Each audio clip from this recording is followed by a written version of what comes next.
সব বিষয় নিয়ে কথা বলার জন্য আমাদের সাথে আজ রয়েছেন আপিল বিভাগের সাবেক বিচারক বিচারপতি AHM শামসুদ্দিন চৌধুরী। বিচারপতি AHM শামসুদ্দিন চৌধুরী, আপনাকে স্বাগত আমাদের অনুষ্ঠানে। ডক্টর মোহাম্মদ ইউনূস, আপনাকে আমাদের অনুষ্ঠানে স্বাগত জানাই। আমরা এটাই বুঝতে চাইছি যে আপনি কি মনে করেন প্রধানমন্ত্রীর অবস্থান কোটা সংস্কার নিয়ে 10 জুলাই 2024 এবং 19 জুলাই 2024 সেম ছিল? শোনেন, সরকারের অবস্থান তো সবসময় এক। তারা চেয়েছিল যে কোটা যেন বিলুপ্ত করা হয় এবং সেই বিলুপ্তি করার উদ্দেশ্য নিয়েই সরকার কিন্তু হাইকোর্টের নির্দেশনা, হাইকোর্টের রায়কে আপিল বিভাগে আপিল করেছিল একটি প্রার্থনা করি যে কোটা যেন বিলুপ্ত করা হয়। সেটি তো সেই ছাত্ররা যারা কোটা আন্দোলনের কথা বলছে তাদের ইচ্ছা ছিল। তো সেই পরিস্থিতিতে তাদের আন্দোলন করার তো কোনো প্রশ্নই ছিল না। তারা একটি অসৎ উদ্দেশ্য নিয়ে মাঠে হাজির হয়েছিল। আপনি বলতে চাইছেন যে সরকার কোটা বাতিলই চাইছিল, মানে শেখ হাসিনাও কোটা বাতিল চাইছিলেন 10 জুলাই 2024-এ। তার আগে থেকে, শুরুর থেকেই তো কোটা বাতিল দিয়েছিল। কোটা বাতিল দিয়েছিল বলেই তো হাইকোর্টের রায়ের বিরুদ্ধে, হাইকোর্টের রায়ের বিরুদ্ধে আপিলটাতে আমি একটু পরে আসি। আমি একটু প্রধানমন্ত্রীকে পড়ে শোনাই 14 জুলাই উনি যখন সংবাদ সম্মেলন করলেন, উনি বললেন কোটা বাদ দিলে কি অবস্থা হয় আমরা দেখেছি। ফরেন সার্ভিসে মাত্র 2 জন মেয়ে এবং পুলিশ সার্ভিসে 4 জন মেয়ে সুযোগ পেয়েছে। তখন তারা বলেছিল নারী কোটা চাই না, মেধা দিয়ে চাকরি পাবে। সে কি মেধা দিয়ে চাকরি পেয়েছে? বিশেষ পরীক্ষা দিয়েছে। এবং তিনি বলেছিলেন কোটা মুক্তিযোদ্ধার নাতিদের জন্য থাকবে নাকি রাজাকারের নাতিদের জন্য থাকবে। এটা কি মনে করায় দেয় যে উনিও চেয়েছিলেন কোটা প্রথা বাতিল? শোনেন, আমরা তো উনি কি বলেছেন সেটা পাশে রাখেন, কিন্তু ঘটনা হলো এই যে সরকার তো আপিল করেছিল হাইকোর্টের রায়ের বিরুদ্ধে। হাইকোর্ট বলেছিল কোটা থাকবে এবং সেই রায়কে চ্যালেঞ্জ করে সরকারই তো আপিল করলো আপিল বিভাগে এবং ছাত্রদেরকে বলেছিল যে এটি আপিল বিভাগের একান্ত সিদ্ধান্ত, এখানে সরকারের কিছুই করার নেই। খালেদ, তুমি বলেই বলছি তোমাকে, তুমি তো খুব ভালো করেই জানো দেশটি সংবিধান দ্বারা পরিচালিত হয়। সেই অবস্থায় যখন আপিল বিভাগে মামলাটির বিবেচনা শুধু বিচারকই না, সর্বোচ্চ আদালতের একজন জুরিস্টও বটে, কিন্তু আপনি কি সত্যি এটি বলছেন যে সরকার এটি চেয়েছিল?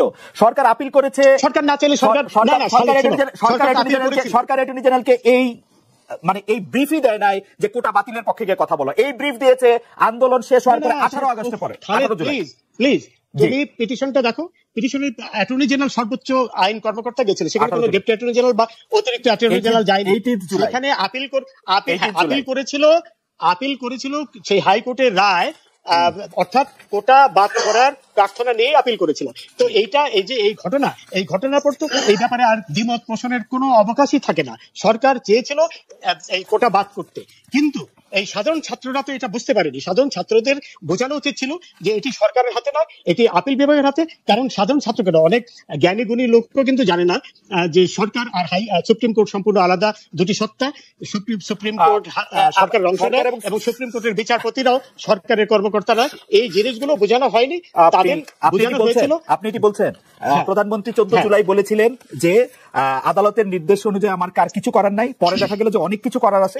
18 জুলাই অ্যাটর্নি জেনারেলকে বলা হলো যে স্পেশালি ছুটির দিনে এসে এগিয়ে নিতে। আমি বলি সাংবাদিকদের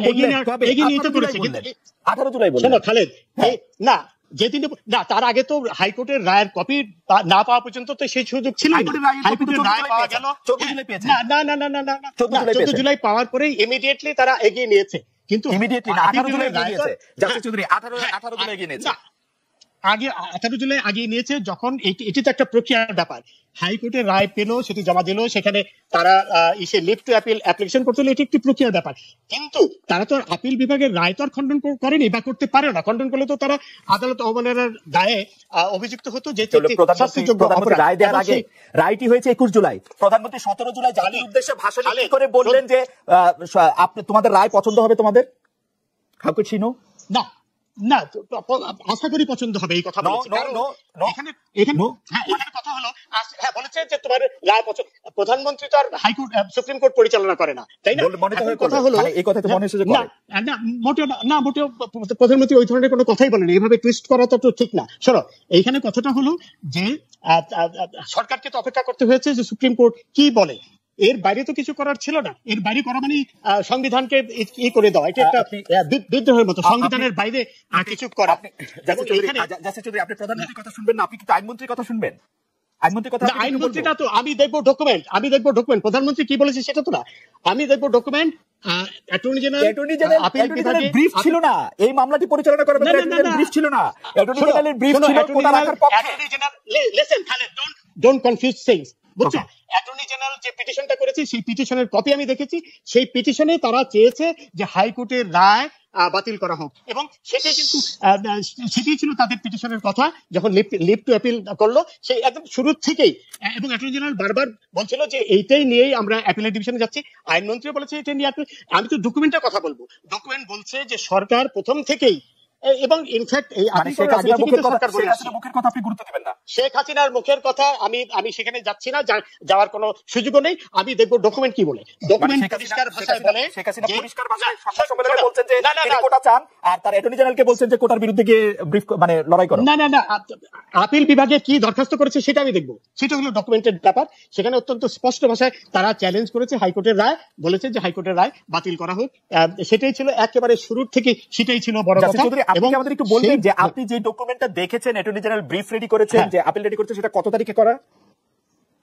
এইটা যেদিন করলো লিভ টু অ্যাপিলের দরখাস্ত করলো আগে থেকে, 18 জুলাই প্রথম তো করলো সিএমপি করলো না, তারও আগে সিএমপি যেদিন করলো সেই দিন 14 জুলাই আগে তো সিএমপি করা সম্ভব না। 14 জুলাই রায়ের সার্টিফিকেট আপনি পাইলেন না, শোনো খালেদ, আপিল কেন করলো? যদি এটাই হয় তাহলে তো হাইকোর্ট চাপে পড়ে আপিল করতো না তো। না, চাপে পড়ে আপিল, এই চাপ সৃষ্টি হওয়ার অনেক আগেই আপিল করেছে সরকার। আপিল করার তো একটা সময় থাকে, সেই সময়সীমার মধ্যে তখন কিন্তু এইসব সৃষ্টি হয়নি।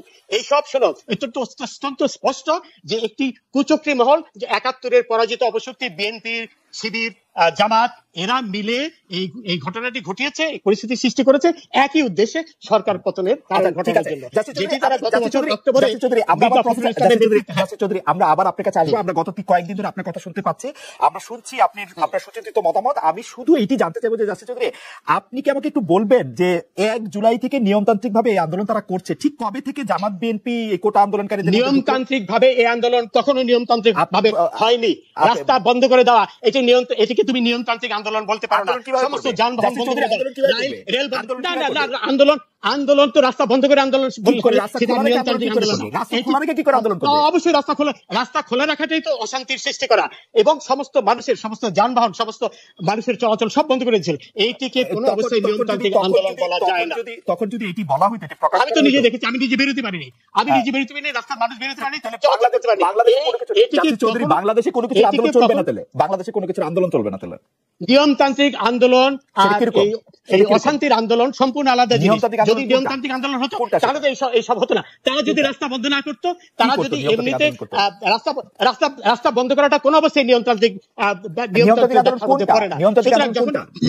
নিয়মতান্ত্রিক আন্দোলন হলো দাবি উচ্চারণ করা, এবং সেটি শান্তিপূর্ণ ভাবে, রাস্তা বন্ধ করে নয়, রাস্তা বন্ধ করা অবস্থায়, এগুলাকে কোন অবস্থায় নিয়মতান্ত্রিক বলা যায় না। এবং সেই অবস্থায় পুলিশ অনেক ধৈর্যের পরিচয় দিয়েছে।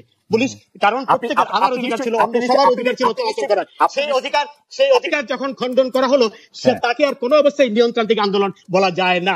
এটি নিয়মতান্ত্রিক কোনো জিনিস ছিল না। আন্দোলনকারীদের আপনারা হামলা করে ছাত্রলীগ এবং যুবলীগের সমর্থক করা 6 জন নিহত হন। এর মধ্যে রংপুর বেগম রোকেয়া বিশ্ববিদ্যালয়ের আন্দোলনরত শিক্ষার্থী আবু সাইদ মানে অলমোস্ট লাইভ উনি মারা গেছেন পুলিশের গুলিতে। আপনি আমাদের একটু বলবেন যে পুলিশের ধৈর্য দেখানোর জায়গাটা আপনি কোথায় দেখলেন, বা আপনার কাছে কেন মনে হলো যে পুলিশ ধৈর্য ধরেছে?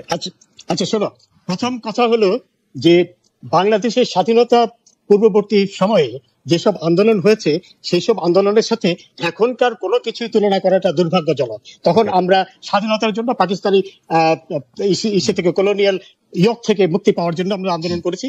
সেই পরিস্থিতি এখন এর সাথে তুলনায় ছোট করে একটু জানতে চাইবো, আপনি ইংল্যান্ডে ছিলেন 81 সাল থেকে 90 সাল পর্যন্ত শেখ হাসিনার আন্দোলনকে আপনি দেখেছেন, বা 91 থেকে 96 পর্যন্ত শেখ হাসিনা আন্দোলনকে?